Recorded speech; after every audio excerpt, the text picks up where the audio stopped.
कि जिला का कैपिटल नहीं होता है। अगर ये मैं या आप कह देते 24 घंटा चलता है मीडिया पे, पूरा, इसमें मीडिया के लोगों ने भी कमाल किया। टोटली बाद में ये मीडिया वाले आके बोलते नहीं उनका कहने का मतलब कैपिटल नहीं हेडक्वार्टर था। थोड़ा सा तो how they support, how they defend. And आपने देखा जाति जनगणना की जब मैंने बात उठाई तो फिर कहते हैं कोई जाति नहीं होती हिंदुस्तान में, बस 2 ही है। उससे पहले वो ओबीसी थे। इस बार बिहार आए तो वो नाम गिना रहे जातियों के। अच्छा, जातिवादी नहीं है तो आखिर मध्य प्रदेश के चीफ मिनिस्टर को फिर अलग से मनेर क्यों भेज रहे हैं? द बेस्ट पार्ट जो हमने 75% जो आरक्षण बढ़ाया बिहार में। டெல்லி அரசியலை பொறுத்தளவுக்கு டெல்லி நாடாளுமன்றத்தில் உள்ள பிரைம் மினிஸ்டர் அலுவலகம் இருக்குல்ல, நாடாளுமன்றமாக இருந்தாலும் சரி பிரதமர் அலுவலகத்தில் இருக்கக்கூடிய அதிகாரிகள் தான் இந்த நாட்டை ஆண்டு கொண்டு இருக்கிறார்கள் அப்படிங்கிற உண்மை அரசியல்வாதிகளுக்கு, மூத்த அரசியல்வாதிகளுக்கு பூராமே தெரியும். ஏனென்றால் எத்தனை அரசியல் கட்சிகள் மாறினாலும், யார் ஆட்சிக்கு வந்தாலும் அதை பற்றி கவலையில் ஒரே அதிகாரி 35 வருஷம் 30 வருஷம் ஒரே டிபார்ட்மெண்ட்டில் இருப்பான், இல்லைன்னா வேறு டிபார்ட்மெண்ட்டுக்கு மாறி இருப்பான். இவர்கள் தான் அந்த டிபார்ட்மெண்ட்டே தீர்மானிக்கிறது. ஏன்னா புதிதாக ஒரு அமைச்சர் எம்பி ஆகி ஒருத்தர் அமைச்சர் ஆகிறாருன்னு வைங்க, அவருக்கு என்ன தெரியும் டெல்லியில் போய்? இப்போ பிரதமருக்கே என்ன தெரியும்? பிரதமர் அந்த நாட்டை நடத்தி கொண்டு இருக்காருன்னா இல்லை, டம்மிக்கு அவர் தான் பிரதமர். ஆனால் எல்லா ஃபைலையும் டே டு டே ஆக்டிவிட்டீஸ் எல்லாத்தையுமே எடுத்து கொடுக்கக்கூடியது அந்த துறை சார்ந்த அதிகாரிகள். அதில் முக்கியமான விஷயங்கள் பிரைம் மினிஸ்டருக்கு போகும், அப்புறம் அதே மாதிரி அமைச்சர்களுக்கு போகும். அவர்களுக்கு என்ன ஏது இளவு கன்றாவின்றதே 80% அமைச்சர்களுக்கு தெரியாது. இதுதான் உண்மை.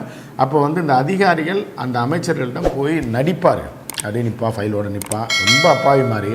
ஆனால் அந்த அமைச்சர்களை கவிழ்த்தி விடுவதும், அவர்கள் செய்யக்கூடிய ஊழல்களையே இல்லை பிற விஷயங்களை வெளியில் கசிய விடுறதும் எல்லாம் யார் அப்படின்னு பார்த்தீங்கன்னா இந்த செக்ரட்டரி ரேங்கில் இருக்க அதிகாரிகள், அவர்களுக்கு கீழே இருக்க கைக்கூலி அதிகாரிகள், ஜூனியர்ஸ், டெப்டி செக்ரட்டரி, அவரும் துணை செயலாளராக இருக்கக்கூடிய ஐஏஎஸ் அதிகாரிகள் தான் இது பண்ணிகிட்ருக்காங்க. இவர்கள் தான் இந்த நாட்டை வழிநடத்தி கொண்டிருக்கிறார்கள் அப்படின்றது மூத்த அரசியல்வாதிகளுக்கு எல்லாமே தெரியும்.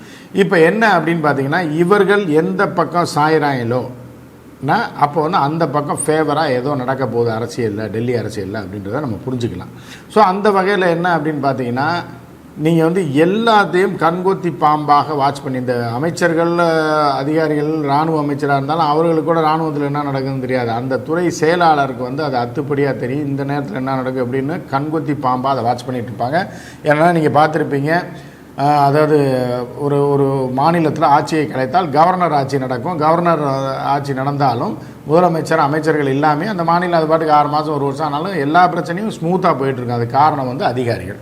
ஸோ இதே மாதிரி இருக்கும்போது என்ன பண்ணுறாங்கன்னா, இந்த அதிகாரிகள் இவர்களுக்கு உளவுத்துறை அதிகாரிகளும் சேர்த்து தான், எல்லா அதிகாரியும் தான் சொல்கிறான், அவர்களுக்குள்ள ஒரு லிங்கில் என்ன பண்ணுவாங்கன்னா, ஒரு தேர்தல் வருகிறது என்றால் முன்கூட்டியே அதாவது மழை வருவது மயிலுக்கு தெரியும் அப்படின்ற மாதிரி, யார் இந்த முறை இந்தியாவில் வெற்றி பெறுவார்கள், எந்த கட்சிக்கு செல்வாக்கு இருக்குது அப்படின்றதெல்லாம் துல்லியமாக அவர்கள் அறிந்து கொள்வார்கள். அவர்களுக்கு இருக்க சோர்ஸை வச்சு அறிந்து கொள்வார்கள். அது எல்லாத்தையும் பார்த்து வாட்ச் பண்ணி டே டு டே என்ன நடக்குதுன்ற வரைக்கும் அவர்களுக்கு எல்லாமே தெரியும். முதல் கட்டம் 2ஆம் கட்ட தேர்தல்னா 3ஆவது கட்டத்தில் என்ன மாற்றம் ஏற்பட்டிருக்கு, அதில் யார் ஆட்சிக்கு வருவார்கள், யாரெல்லாம் எந்தெந்த துறைக்கு யார் ஆட்சிக்கு வந்தால் எந்தெந்த துறை யாருக்கெல்லாம் கொடுப்பாங்க அப்படின்னு பிஜேபி ஆட்சிக்கு வரும் வரை அவர்கள் தெரிந்து வைத்திருந்தார். ஆனால் பிஜேபி ஆட்சிக்கு வந்த இதில் என்னென்னா, ஏற்கனவே பல முறை நம்ம சொன்னது தான், அதாவது ராகுல் நாடாளுமன்றத்தில் அறிவித்தது 100 அதிகாரிகளில் 97 பேர் பிராமணர்களாக இருக்கிறார்கள். சிலர் 1-2 பேர் ஃபார்வர்ட் கமிட்டியாக இருக்கான், மீதி 3 பேர் தான் பேக்வேர்ட் கம்யூனிட்டியாக இருக்கான். அப்படின்னா அப்போ எஸ்சி எஸ்டிலாம் எப்படி செக்ரட்டரி ஆக முடியும்? இல்லை அவர்கள் இல்லையா, ஐஏஎஸ் அதிகாரிகளா இல்லையா, அறிவாளிகளா இல்லையானா எல்லாம் இருக்காங்க. ஆனால் அவர்கள் ஆக முடியாது. அப்படிப்பட்ட ஒரு கட்டமைப்பு தான் டெல்லி செக்ரட்டரியேட்டில் இருக்குது அப்படின்றத ராகுலே ஒத்துக்கிட்டார். ராகுலே சொன்னார், இதை களைவது தான் என்னுடைய முதல் வேலை அப்படின்னு ஒன்று சொன்னார்.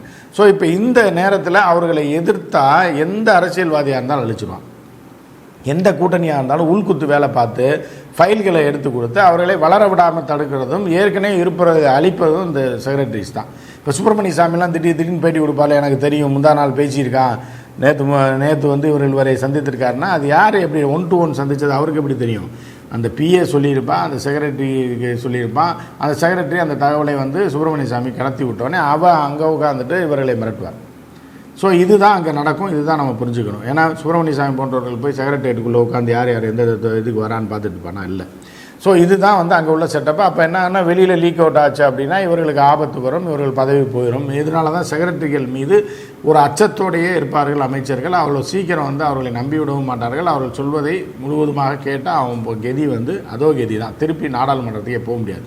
ஸோ இப்படிப்பட்ட நிலையில் தான் இவர்கள் என்ன பண்ணுறாங்கன்னா மெல்ல ராகுலை சந்திப்பதற்கு அவர்கள் அதாவது தொலைபேசி மூலமாகவோ தனிப்பட்ட முறையிலேயோ அவரை வந்து சந்தித்திருக்கிறார்கள் அதிகாரிகள். வேறு வேறு இடங்களில் ரகசியமாக சந்தித்திருக்கிறார்கள். அதற்கு காரணம் என்ன அப்படின்னா அப்போ இவங்க ஸ்மெல் பண்ணிட்டாங்கன்னு அர்த்தம். பிஜேபி டோட்டலாக பிடுங்கிட்டு போக போகுது, போங்காக போகுது அப்படின்னோடனே இந்த அதிகாரிகளை பொறுத்தளவுக்கு எப்படி அப்படின்னு பார்த்தீங்கன்னா இப்போ பிஜேபி ஒழிய போகுதுன்னா அதை வந்து 10 வருடமாக அவன் கூட தான் இருந்திருப்பான். எல்லா ஊழலுக்கும் உடந்தையாக இருந்திருப்பான். எல்லா பணமும் வாங்கி கொடுக்குறதுலேருந்து அவர்கள் வாங்கின 90%ல் 10% இவனுக்கு வந்திருக்கும். ஆனால் என்ன பண்ணுவான்னா ஆட்சி மாற்றம் ஏற்படும் போது அவர்கள் யார் யார்கிட்டலாம் பணம் வாங்கினாங்க, எவன்ட்டெல்லாம் இது பண்ணாங்க, என்னென்ன உள்குத்து வேலையெல்லாம் பண்ணாங்கன்ற ஃபைல் வந்து எதிர்கட்சியாக இருந்து ஆட்சிக்கு வர்றவர்களுக்கு தேவையாக இருக்கும். அதை கொண்டு போய் முன்னாடி கொடுத்துட்டு நல்ல பிள்ளை மாதிரி அவர்களோட சேர்ந்துக்குவாங்க. ஏன்னா அந்த மாற்றத்துக்கு வருபவர்களோ இவன் வந்து இவன்ட டேட்டாஸ் இருக்குது, இதை வாங்க வரைக்கும் இவனை ஒன்றும் பண்ணக்கூடாது அப்படின்னு வச்சுருப்பாங்க. அதுக்குள்ளே அவன் தப்பிச்சுடுவான், இவர்களோட ஒட்டிடுவான். அடுத்த ஆட்சி மாற்றம் அவர்களே திருப்பி வரான்னா ஐயா நான் கொடுக்கல அவர்களாக எடுத்துட்டாங்கன்னு சொல்லி அவர்களோட ட்ராவல் பண்ணுவாங்க. இப்படி தான் 30 வருஷம் 40 வருஷம் அவன் ரிட்டையர்ட் ஆகிற வரைக்கும் ட்ராவல் பண்ணிடுவான். இதில் சில பேர் முழு கைக்கூலியாக மாறிடுவான் ஆளுங்கட்சி. ஏன்னா மாறி என்ன பண்ணுவான்னா ரிட்டையர்ட் ஆனதுக்கப்புறமும் ஒரு 5 வருஷம் காட்சி பார்த்துருவான் கவர்மெண்ட் காசில். ஏன்னா காரு, டிரைவரு, வீடு, பங்களா, ஏன்னா எல்லாம் கரண்ட் பில்லேருந்து பால் பாக்கெட்டு காசு வரைக்கும் எல்லாமே அரசு கொடுத்துரும். அரசில் ஒரு பாதுகாப்பு, துணி துவச்சி போகிறதுலேருந்து ஆள் இருக்கும். இதுக்கு மேலே என்ன வேணும்? ஏன்னா பெரிய பதவியில் ஒட்டி கொண்டு பல லட்சம் ரூபாய் சம்பளத்தை வாங்கி கொண்டு பல நாடுகளுக்கு ட்ராவல் பண்ணிவிட்டு அப்படி செட்டில் ஆயிடுவாங்க. இதற்காக வந்து இந்திய மக்களையும் எல்லாத்தையுமே காட்டி கொடுத்துருவார்கள் இந்த அதிகாரிகள். எல்லாரையும் சொல்லலை, சிலர். ஸோ இப்படி இருக்கக்கூடிய நேரத்தில் இந்த காட்டி கொடுக்கக்கூடிய அதிகாரிகள் ராகுலை சந்தித்திருப்பது வந்து என்னவா தெரியுது அப்படின்னா ஆட்சி மாற்றம் ஏற்பட போவது உறுதி, நாங்கள் இருக்கோம், நாங்கள் உங்களுக்கு சப்போர்ட் பண்ணுறோம்னு சொல்கிறது தான். ஏன்னா எந்த குதிரை ஓடுற குதிரையில் தான் அதிகாரிகள் பணம் கட்டுவோம். அந்த வகையில் என்னென்னா ராகுலை சந்தித்திருக்கிறார்கள். ராகுலை சந்தித்திருப்பதுக்கு காரணம் என்னென்னா ஆட்சி மாற்றம் ஏற்பட போகிறதுன்றது அவர்கள் கண்டுபிடித்து விட்டார்கள். அதனால் இவர்கள் தான் ஆட்சிக்கு வரப்போகிறார்கள் என்பதால் ராகுலை வந்து பார்த்துருக்காங்க அப்படின்றது தான் உண்மையாக தெரியுது.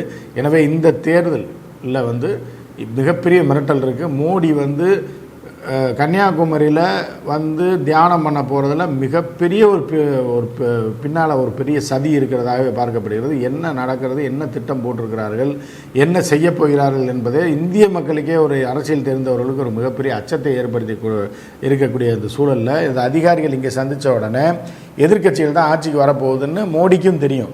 ஆனால் அதையும் மீறி தேர்தல் முடிந்த நேரத்தில் என்னென்ன அடுத்த வியூகங்களை வகுக்கணும் அப்படின்ற நேரமே பத்தாத ஒரு நேரத்தில் அங்கேருந்து இவர் தமிழ்நாட்டில் வந்து கன்னியாகுமரியில் மெடிடேஷன் பண்ண போகிறாரு. அது 24 மணி நேரத்துக்கு வெளியே வரமாட்டாரா, அந்த தியான மண்டபத்துக்குள்ளே இருப்பார் அப்படின்றது மிகப்பெரிய ஒரு அச்சத்தை ஏற்படுத்தி இருக்கிறது. இந்திய அரசியல்வாதிகளுக்கு மட்டும் இல்லை, இந்திய மக்களுக்கும் தான். என்ன நடக்க போகுதுன்னு நம்ம பார்ப்போம். மற்றும் ஒரு நிகழ்ச்சியில் சந்திப்போம். நன்றி, வணக்கம்.